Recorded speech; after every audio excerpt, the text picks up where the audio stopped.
నేటిక కర్నూలు జిల్లాలోని పవిత్ర తుంగభద్ర నదీ తీరంలో దక్షిణ షిరిడిగా పేరుగాంచిన సాయిబాబా ఆలయానికి ఎంతో చరిత్ర కలిగి ఉంది. ఇక్కడ పాలరాయితో తయారైనటువంటి సాయిబాబా విగ్రహాన్ని ప్రతిష్ఠ చేశారు. పవిత్ర తుంగభద్రి నదీ తీరంలో ఆలయ గోపురంపై అద్భుతమైన కట్టడం భక్తులను ఎంతగానో ఆకట్టుకుంటుంది. అంతేకాకుండా ఆలయం గోపురంలో మొత్తం సకల దేవతామూర్తుల శిల్పాలు కలిగి ఉంటాయి. ఇంతటి మహాపుణ్యక్షేత్రంలో భక్తులు నిత్యం సాయి నామస్మరణాన్ని చేస్తూ స్వామిని పూజిస్తుంటారు. దైవం మానవ రూపంలో అవతరించే ఈ లోకంలో అన్నట్టుగా మనిషి రూపంలో ఉండే భగవంతుడు సాయిబాబా అని నమ్ముతారు. తుంగభద్ర తీరాన వెలిసిన ఆ సాయినాథుడి వైభవంపై ఆలయ అర్చకులతో మా correspondent Muralikrishna face to face.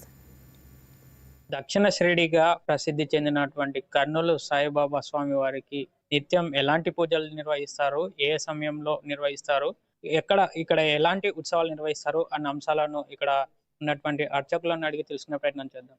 స్వామి చెప్పండి, ముఖ్యంగా స్వామి వారికి ఏ సమయంలో విశేష పూజలు నిర్వహిస్తారు, ఎలాంటి సందర్భాల్లో ఇక్కడ ఉత్సవాలు నిర్వహిస్తారు? శ్రీ సాయి పరమాత్మనే నమః. దత్తాయ గురవే నమః. బ్రహ్మానందం పరమసుగతం కేవలం జ్ఞానమూర్తిం ద్వంద్వాతీతం గగన సదృశం తత్వమస్యాదిలక్ష్యం ఏకం నిత్యం విమలమచలం సర్వదీ సాక్షిభూతం సద్గురుం త్వాం నమామి. శ్రీ సాయి పరమాత్మనే నమః. అయ్యా, ఈ దేవస్థానము 1949లో మొదలయ్యి 51 సంవత్సరంలో విగ్రహ ప్రతిష్టతో పూర్తయింది. ఆ రోజు నుంచి నేటి వరకు షిరిడీలో ఏ రకంగా జరుగుతున్నాయో సేవలు ఆ రకంగానే ఇక్కడ బాబావారు జరుగుతాయి. ఉదయం 6:30కు ఉదయహారతి, 8 గంటలకు స్వామివారికి మహాభిషేకం, 12 గంటలకు స్వామివారికి మధ్యాహ్న హారతి, సాయంత్రం 6:30 గంటలకు ధూపహారతి, రాత్రి 8:30కు శేజహారతి. వేస్తవార సమయంలో అయితే గనక ఈ శేజహారతి రాత్రి 9:30 ప్రాంతంలో జరుగుతుంది. ముఖ్యంగా ఇక్కడ శ్రీరామ సమయంలో రాముల వారికి కళ్యాణ మహోత్సవము, గురు పౌర్ణమి తదియంతి వేడుకలలో ఈ స్వామివారికి 6 రోజుల పాటు నిత్యము ఓం సాయి శ్రీ సాయి జై జై సాయి భజన జరిపి, తర్వాత ఏ రోజైతే గురు పౌర్ణమిగా తదియంతిగా జరుగుతుందో ఆ రోజు స్వామివారికి విశేషంగా పూజలు జరుగుతాయి. వేల కొద్ది జనులకు అన్నదాన కార్యక్రమం కూడా నిర్వహిస్తారు. ముఖ్యంగా భక్తులు స్వామివారిని పూజించాలి అంటే ఎట్లాంటి నియమాలు పాటించాలి? ఆ సాయి భక్తుడు శాంతికి నిలయమని సాయి నామాన్ని జపిస్తూ భక్తులు ఎట్లా స్వామిని పూజించాలి? సాయినాథుల వారు బతికున్న సమయంలో ఆయన 2 రూపాయలు దక్షిణగా తీసుకునేవారు. 2 రూపాయలు అంటే శ్రద్ధ, సబూరి అని. ఒక్కొక్క నాణ్యము ఒకదానికి చిహ్నంగా.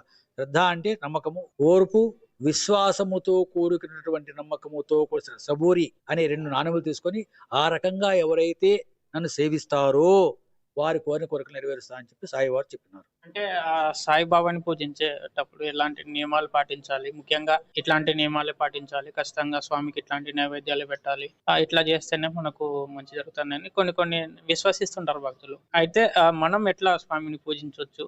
మనసా వాచా కర్మణ, ఎవరైతే తృప్తిగా నన్ను ఆరాధిస్తారో వారికి నేను దాసుడు అని చెప్తాడు భగవంతుడు. అంతేకాని మనకు అన్ని కావాలి, 10 రకాలు చేయాలి, భక్తి లేకున్నా ఏదో కోట్ల కొద్ది ధనం వెచ్చించాలి అని భగవంతుడు ఎప్పుడు కోరుకోలేదు. ఆయన మనస్ఫూర్తిగా తృప్తిగా ఆయన ఆరాధించగలిగితే ఆయన మనసుకు లొంగి వచ్చేస్తాడు. నామస్మరణం ఎక్కువగా కీర్తించబడాలి.